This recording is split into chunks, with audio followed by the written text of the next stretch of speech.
Hi hello friends, welcome back to my channel Varshita's ಅಡುಗೆ ಮನೆ. ಇವತ್ತಿನ ರೆಸಿಪಿ ಫ್ರೂಟ್ ಕಸ್ಟರ್ಡ್ ಹೇಗೆ ಮಾಡೋದು ಅಂತ ಹೇಳ್ಕೊಡ್ತೀನಿ ನಾನು ಇವಾಗ. ಇವಾಗ ನಾನು ಒಂದು ಪಾತ್ರೆಯಲ್ಲಿ ಒಂದು ಅರ್ಧ ಲೀಟ್ರ್ ಆಗೋಷ್ಟು ಹಾಲು ತೊಗೊಂಡಿದ್ದೀನಿ. ಇವಾಗ ಸ್ಟವ್ ಹಚ್ಚಿ ಹಾಲನ್ನ ಕಾಯಕ್ಕಿಡೋಣ.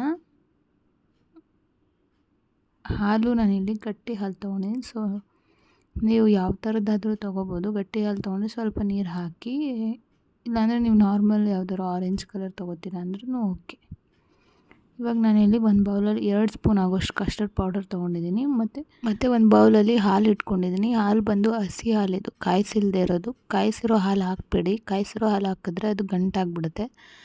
ಇವಾಗ ನಾನು ಹಾಲನ್ನ ಸ್ವಲ್ಪನೇ ಹಾಕಿ ಕ್ಲೀನಾಗಿ ಮಿಕ್ಸ್ ಮಾಡ್ಕೊತಾ ಇದ್ದೀನಿ. ಕಸ್ಟರ್ಡ್ ಪೌಡರ್ಗೆ ಫುಲ್ ಹಾಕಿ ಮಿಕ್ಸ್ ಮಾಡಿದ್ದೀನಿ. ನೋಡ್ತಾ ಇರ್ಬೋದು ಯಾವ ಥರ ಮಿಕ್ಸ್ ಮಾಡಿದ್ದೀನಿ ಅಂತ.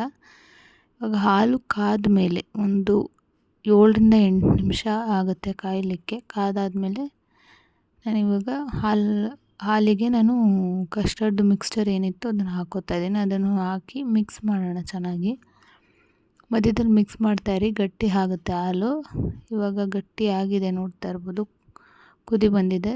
ಸ್ಟವ್ ಆಫ್ ಮಾಡಿದ್ದೀನಿ ನಾನು. ಆಫ್ ಮಾಡಿದ್ಮೇಲೆ ಒಂದು ಅರ್ಧ ಕಪ್ ಆಗೋಷ್ಟು ಸಕ್ಕರೆ ಹಾಕ್ಕೊಂಡು ಮಿಕ್ಸ್ ಮಾಡಿಬಿಟ್ಟು ಇದನ್ನು ಕಂಪ್ಲೀಟಾಗಿ ತಣ್ಣಗಾಗಕ್ಕೆ ಇಟ್ಬಿಡಬೇಕು. ಫ್ರಿಜ್ಜಲ್ಲಿ ಇಟ್ಟಿದ್ದೆ ನಾನು. ಇವಾಗ ನಾನು ಇದನ್ನು ಒಂದು ಏರ್ ಟೈಟ್ ಕಂಟೈನರ್ಗೆ ಹಾಕಿ ಫ್ರಿಜ್ಜಲ್ಲಿ ಇಟ್ಕೊಂಡಿದ್ದೆ. ಇವಾಗ ನೋಡ್ತಾ ಇರ್ಬೋದು ಆರಿದೆ, ಕಂಪ್ಲೀಟಾಗಿ ತಣ್ಣಗಾಗಬೇಕದು. ಇವಾಗ ತಣ್ಣಗಾಗಿದೆ. ಅದಾದಮೇಲೆ ನಾನು ಇಲ್ಲಿ ಒಂದು ಬೌಲಿಗೆ ಹಾಕ್ಕೋತಾ ಇದ್ದೀನಿ. ಇದನ್ನು ಕಸ್ಟರ್ಡ್ ಮಿಕ್ಸ್ಚರ್ ಏನಿದೆ ಅದನ್ನು ಫುಲ್ ಹಾಕ್ಕೊಂಡು ಫ್ರೂಟ್ಸ್ ಹಾಕ್ಕೊಳ್ಳೋಣ. ಇವಾಗ ನಾನು ಯಾವ್ಯಾವ ಫ್ರೂಟ್ಸ್ ತೊಗೊಂಡಿದ್ದೆ, ಆ್ಯಪಲ್, ಬನಾನಾ, ಸಪೋಟ ತೊಗೊಂಡಿದ್ದೀನಿ. ಆ್ಯಪಲ್ ಹಾಕಿರೋದು ಕ್ಲಿಪ್ಪಿಂಗ್ ಮಿಸ್ ಆಗಿದೆ. ಆ್ಯಪಲ್ ಹಾಕಿದ್ದೀನಿ ನಾನು. 1 ಬೌಲ್ ಆಗೋಷ್ಟು ಆ್ಯಪಲ್, 1 ಬೌಲ್ ಆಗೋಷ್ಟು ಬನಾನಾ, ಒಂದು ಅರ್ಧ ಬೌಲ್ ಆಗೋಷ್ಟು ಸಪೋಟ ಹಣ್ಣು, ಮತ್ತು ಒಂದು ಸ್ವಲ್ಪ ದಾಳಿಂಬೆ ಹಣ್ಣು ಒಂದು ಅರ್ಧ ಬೌಲ್ ಹಾಕ್ಕೊಳ್ಳಿ. ಮತ್ತು ನಾನು ಸ್ವಲ್ಪ ಹಾಗೆ ಇಟ್ಟಿದ್ದೀನಿ, ಯಾಕಂದರೆ ಡೆಕೋರೇಷನ್ಗೆ ಅಂತ ಹೇಳಿ. ಇವಾಗ ಇಷ್ಟನ್ನು ಚೆನ್ನಾಗಿ ಮಿಕ್ಸ್ ಮಾಡ್ಕೊಂಡು ಆದಮೇಲೆ ಇದಕ್ಕೆ ನಾವು ಇವಾಗ ಡ್ರೈ ಫ್ರೂಟ್ಸು, ನಿಮ್ಗಿಷ್ಟ ಆದ ಡ್ರೈ ಫ್ರೂಟ್ಸ್ ಎಲ್ಲ ಸೇರಿಸ್ಕೊಳ್ಬೋದು. ಹಣ್ಣು ಅಷ್ಟೇ, ನಿಮ್ಗೆ ಯಾವ ಹಣ್ಣು ಇಷ್ಟ ಆ ಹಣ್ಣುಗಳೆಲ್ಲ ಸೇರಿಸ್ಕೋಬೋದು. ಇವಾಗ ನಾನು ಇದಕ್ಕೆ ಒಂದು 5 ರೂಪೀಸ್ ಪ್ಯಾಕೆಟ್ದು ಬಾದಾಮ್ ಪೌಡ್ರ್ ಹಾಕ್ಕೋತಾ ಇದ್ದೀನಿ. ಸ್ಕಿಪ್ ಕೂಡ ಮಾಡ್ಬೋದು ಬಾದಾಮ್ ಪೌಡ್ರ್ ನಿಮ್ಗೆ ಇಷ್ಟ ಇಲ್ಲ ಅಂದರೆ. ಚೆನ್ನಾಗಿರುತ್ತೆ ಟೇಸ್ಟ್ ಅಂತ ಹೇಳಿ ನಾನು ಹಾಕ್ಕೋತಾ ಇದ್ದೀನಿ ಅಷ್ಟೇ. ಇವಾಗ ಎಲ್ಲ ಚೆನ್ನಾಗಿ ಮಿಕ್ಸ್ ಮಾಡಾದಮೇಲೆ ಡ್ರೈ ಫ್ರೂಟ್ಸ್ಗಳನ್ನ ಹಾಕ್ಕೊಳ್ಳೋಣ. ಮತ್ತು ಇನ್ನೊಂದು, ಈ ಫ್ರೂಟ್ ಕಸ್ಟರ್ಡ್ಗೆ ನೀವು ಹುಳಿ ಇರುವಂಥ ಹಣ್ಣುಗಳನ್ನ ಹಾಕ್ಬಿಡಿ. ಪೈನಾಪಲ್, ಆರೆಂಜ್ ಅದೆಲ್ಲ ಹುಳಿ ಇರುತ್ತಲ್ವ, ಅದು ಹಾಕಕ್ಕೆ ಹೋಗಬೇಡಿ.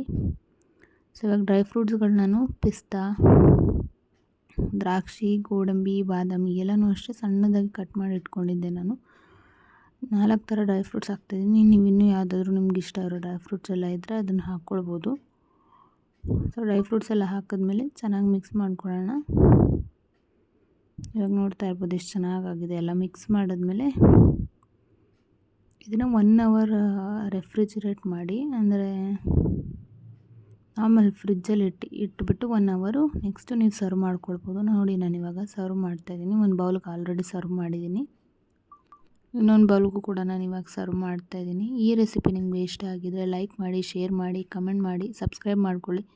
ಮತ್ತು ಪಕ್ಕದಲ್ಲಿರೋ ಬೆಲ್ ಐಕನ್ ಕೂಡ ಕ್ಲಿಕ್ ಮಾಡಿ. ಆವಾಗ ನಾನು ಯಾವುದೇ ವೀಡಿಯೋಗಳು ಹಾಕಿದ್ರೂ ನಿಮಗೆ ಮೊದಲು ನೋಟಿಫಿಕೇಷನ್ ಬರುತ್ತೆ.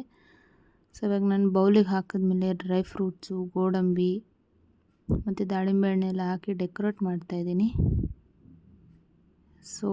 ಈ ಫ್ರೂಟ್ಸ್ ಅಂದರೆ ನಿಮ್ಮ ಮನೇಲಿ ಯಾವಾಗಾದರೂ ಫಂಕ್ಷನ್ಸ್ ಎಲ್ಲ ಇದ್ದಾಗ ಅಥವಾ ಪೂಜೆ ಎಲ್ಲ ಮಾಡಿದಾಗ ಹಣ್ಣುಗಳು ಮಿಕ್ಕುತ್ತೆ, ಆವಾಗ ನೀವು ಈ ರೆಸಿಪಿನ ಟ್ರೈ ಮಾಡ್ಬೋದು. ಮತ್ತು ಇದು ಡೆಸರ್ಟಾಗೂ ಕೂಡ ತುಂಬ ಚೆನ್ನಾಗಿರುತ್ತೆ. ಆ್ಯಕ್ಚುಲಿ ಇದು ಡೆಸರ್ಟೇ. ಇವಾಗ ನಾನೊಂದು ಗೋಡಂಬಿ ಕೂಡ ಇಟ್ಟಿದ್ದೀನಿ ಮಧ್ಯದಲ್ಲಿ, ತುಂಬ ಚೆನ್ನಾಗಿ ಕಾಣಿಸ್ತಾಯಿದೆ. ನನಗಂತೂ ತುಂಬ ಇಷ್ಟ ಆಯಿತು ಈ ರೆಸಿಪಿ. ನೀವು ಟ್ರೈ ಮಾಡಿ.